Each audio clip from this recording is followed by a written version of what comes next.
Hello everyone, this is Mumbo and welcome to day 3 of the Redstone Advent Calendar, and in this one we are going to be taking a look at something really quite awesome. For those of you who have been on my channel for a while, you guys will know that I'm heavily into my Redstone randomizers. I use them pretty much all the time, whether it's in mini games or Hermitcraft builds or just general Redstone contraptions.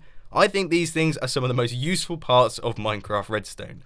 Now today we're going to be taking a look at a bit of a beast. As you can see, this is the 4 output randomizer, and of course it uses our dropper and hopper systems to create multiple redstone outputs. I think it's pretty cool, so let's take a closer look.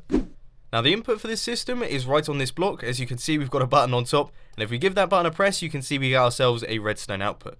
So that time we got lamp number 1, if we hit it again, we got lamp number 3, we hit it again, we get lamp number 2, and we hit it again, we get lamp number 1 again. Yeah, you get the idea. This is pretty much how the whole thing works. It's a random system, so we never know what lamp we're going to be getting, and as you saw, all 4 of them are working, and there's an equal chance between each one of them, which is pretty nice, and it makes it useful for things like mini games and other bits and pieces like that. Now of course, the way that I'm achieving this random output is using this old chestnut. One of my favourite contraptions in Minecraft. This is the very simple randomizer designed by Hi Folks, I'm Adam. Inside this dropper we have got ourselves a stackable item and a non-stackable item, and of course they are treated slightly differently by the hopper, or should I say the comparator.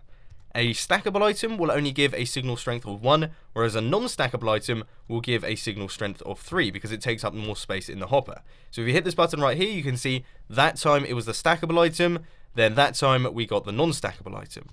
Now the way that we have decoded these two is we have got this little piston set up here, which basically means that if we get the non-stackable item, then that will power all of this redstone here, meaning that this piston will extend, pushing this block out the way so that we don't get an output on this side. It's quite a simple mechanic, but it seems to work absolute wonders, and it allows us to get greater output system. So instead of doing one tutorial on this gigantic contraption right here that is very specific and most of you probably aren't going to be using, instead I'm going to do a tutorial on this module. So for example, this entire green circuit right here, that is one randomizer module, and then as you can see, these circuits on either sides are pretty much the exact same thing. They're just repeated and facing in the opposite direction. I don't think there's any point in me showing you how to build this entire thing, so instead I'll just give you the building blocks so that you can design these randomizers for yourselves. Now as always, there is a world download down in the description if you do want to take a closer look at all of the redstone behind this thing, but now let's crack on with that tutorial.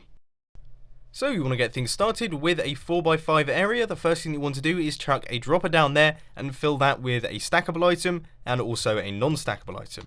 Then you want to place a hopper running straight into that one, a comparator running straight out of there with 3 redstone running out like that, a repeater set to 2 ticks, and a repeater set to 1 tick. That's going to be running out into this block right here, sticky piston facing across, and a block on its face. Now believe it or not, that is everything completed. So if you chuck our button down there, you can see we have got ourselves a randomizer circuit, and if we were to run some redstone outputs out of this, a bit like this, you can see which one activates at each time. So when we hit the button here, you can see that we get output number 1, and then when we hit the button over here, you can see output number 1 again, and output number 2. There we go. So that is now fully functioning. You've got yourself a randomizer, and you can connect that up to more randomizers if you want more outcomes, but that is the fundamentals of the entire build. But unfortunately, ladies and gentlemen, that is all I've got time for today. I hope you enjoyed this video. If you did, please be sure to hit that like button, and if you really loved it, then make sure to subscribe. But thanks for watching, guys. This has been Mumbo, and I'm out. I'll see you later.